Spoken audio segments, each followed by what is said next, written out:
Good morning, everyone. Globe and Mail is reporting, in a push for diversity, medical schools overhaul how they select Canada's future doctors.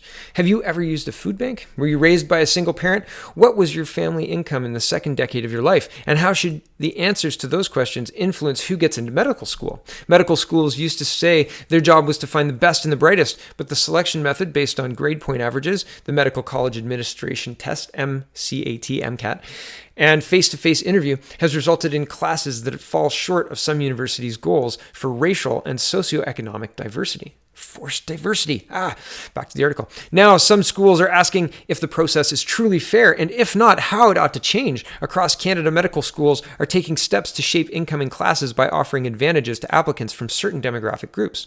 Advantages to applicants from certain demographic groups, meaning other demographic groups don't get advantages, and thereby the playing field is not equal. Back to the article. In a given year, only 10% to 20% of applicants are admitted. Many schools could probably choose a similarly capable cohort from among the applicants they reject, but finding the right demographic mix is increasingly important concern.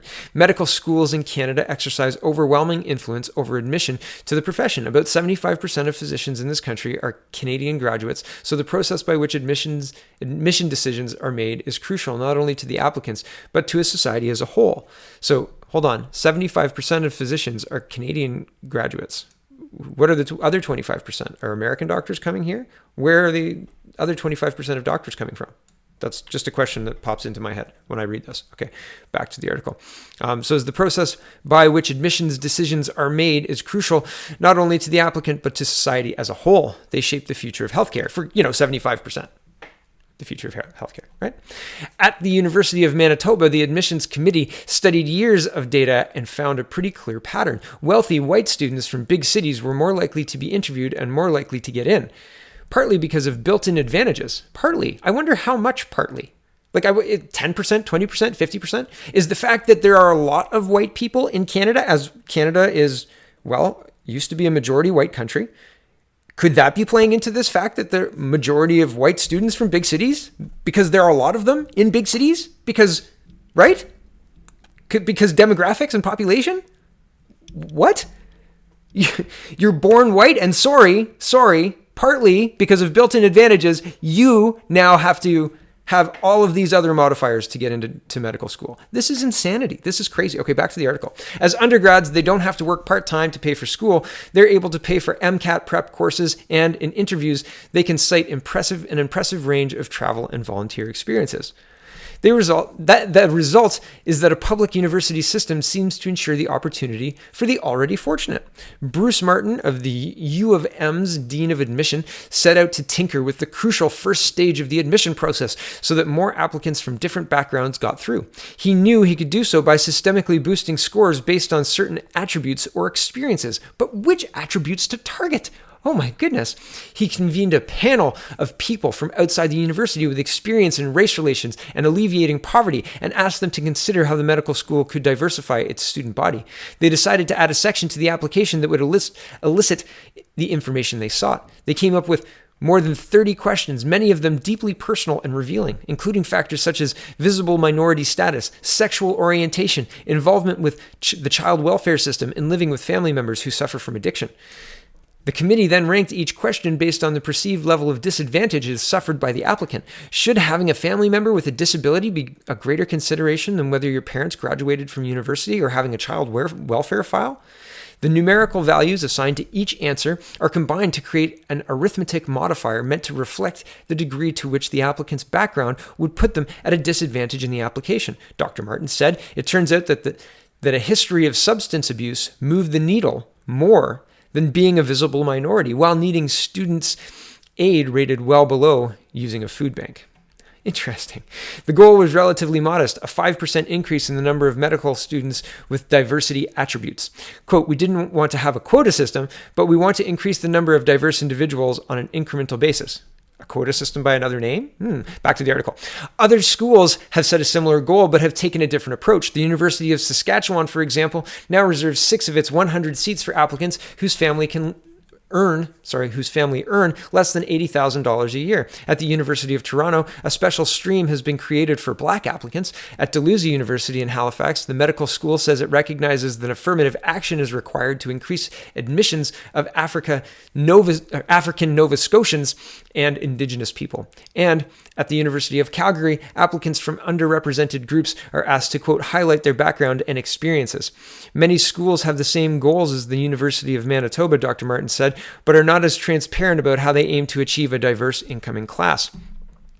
At Newfoundland's Memorial University, for example, cited Dean of Admissions Paul Dancy said that Acting Dean of Admissions Paul Dancy said that the school takes a, quote, holistic approach, which is common at Canadian universities. He said it involves looking in great detail at all aspects of the candidate, not just their academic record, and paying particular attention to barriers that may have affected their grades or extracurricular activities. Dr. Martin said, Manitoba chose not to take the holistic approach because it relies on the judgment of individual evaluators and can be susceptible to bias. Like the rest of these aren't like entrenched mathematical equations to bias. Like that's fundamentally what you're doing. If you have these boxes, you don't have to have these boxes, which these other boxes, the volunteer work, the academic work, the all of that, that's within your control. You can choose to do those things, but these things, your parents make over $80,000 a year, or you are born into an Indigenous blah, blah, blah, you can't control those things. So those things become more important. This is honestly an unbelievably bad idea, and being made worse with flowery language. It's ridiculous. This should not be happening across Canada, period. Back to the article.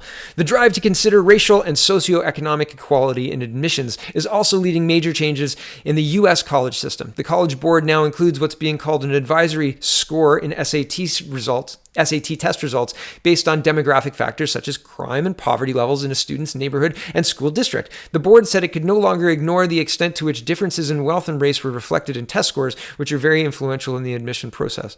The method for calculating the score has not been released, but it's based on public information, not answers submitted by students.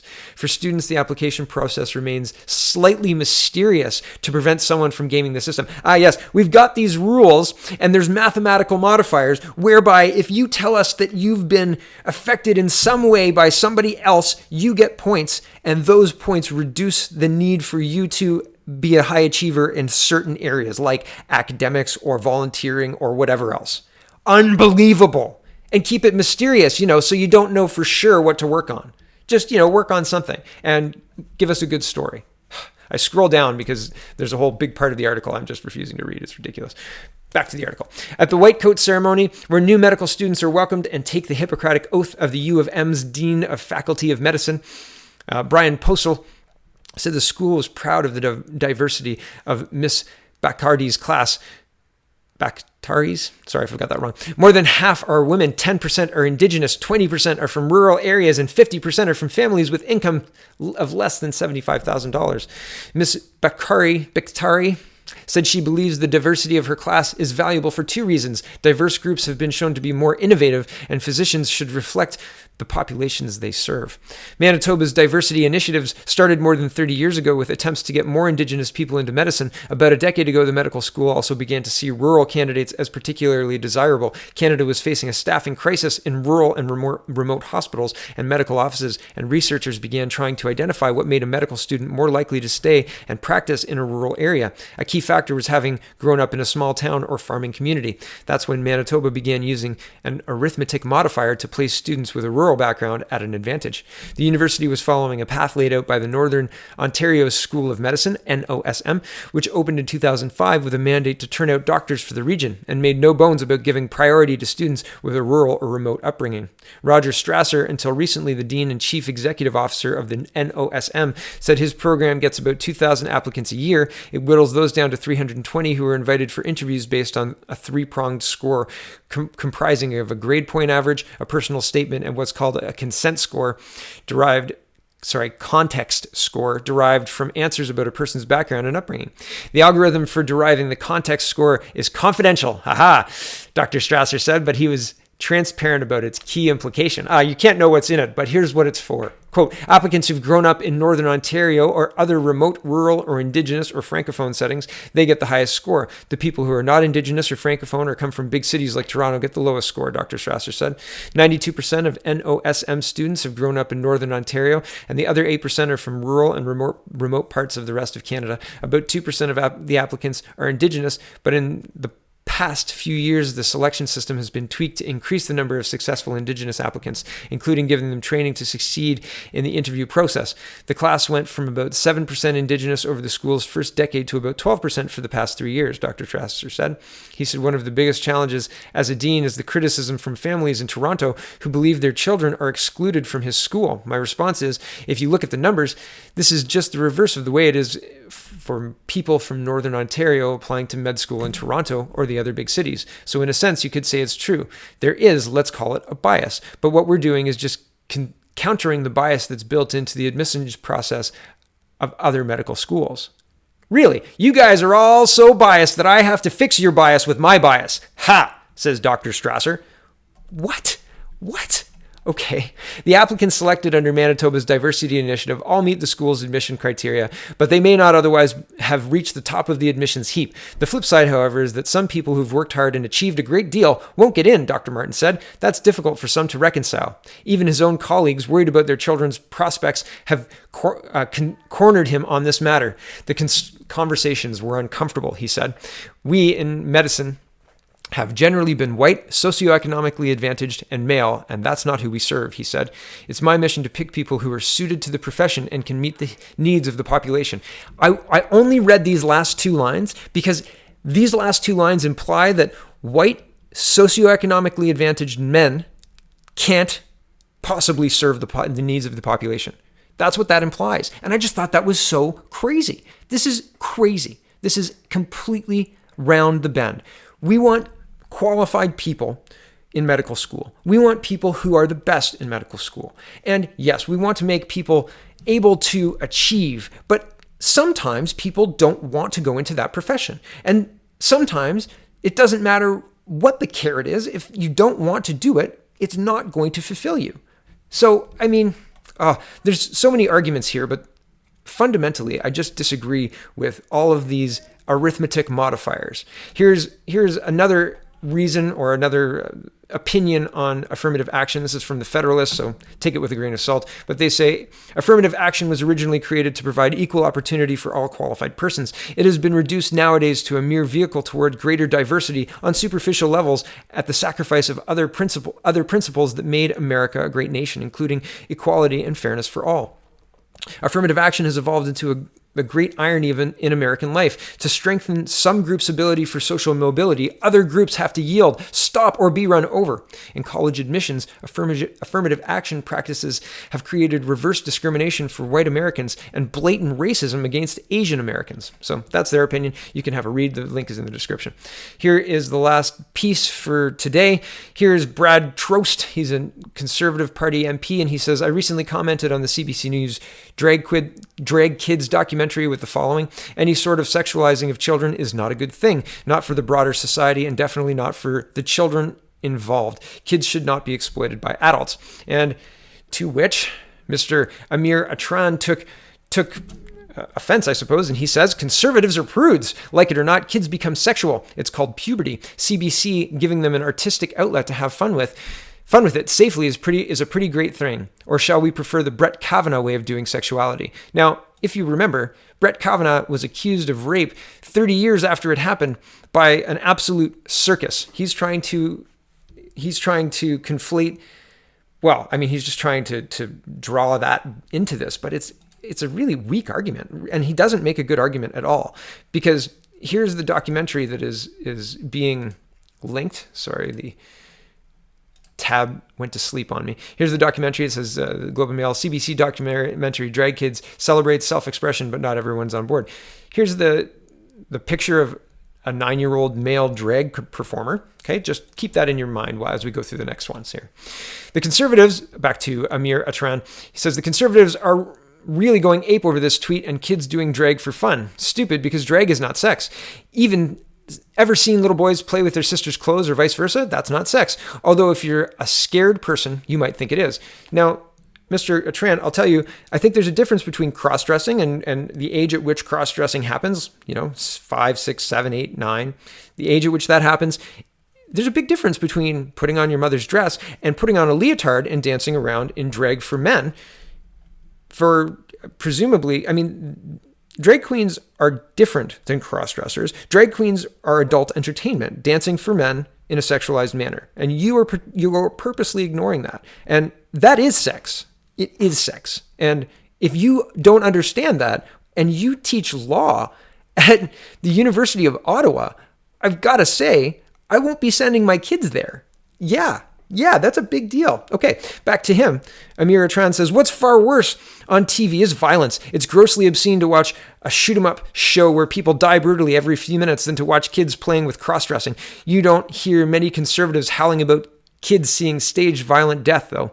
Actually, I do complain about that. I don't even like the level of violence on TV, but nor do I like the CBC glorifying this trash. This is child abuse. This is unbelievable. And it's irresponsible for Globe and Mail and CBC and everyone to encourage this trash. It's trash. Back to Mr. Attaran. Note to conservatives who think cross-dressing is new and evil because it sexualizes kids before their time, you're scared and ignorant of history.